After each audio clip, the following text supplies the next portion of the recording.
সাবেক স্বরাষ্ট্রমন্ত্রী এখন আমরা স্বরাষ্ট্রমন্ত্রী হিসেবে দেখতে চাই।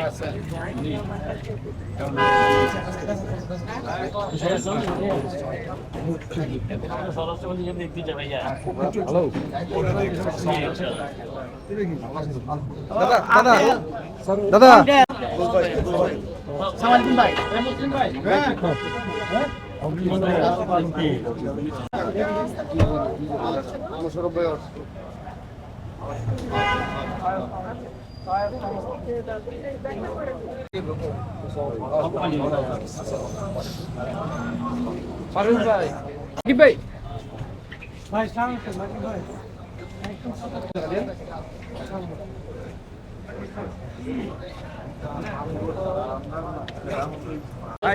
ভাই সাংবাদিকদের সাথে একটু কথা বলবেন। পরে পরে কথা বলবো, এখন ডুবু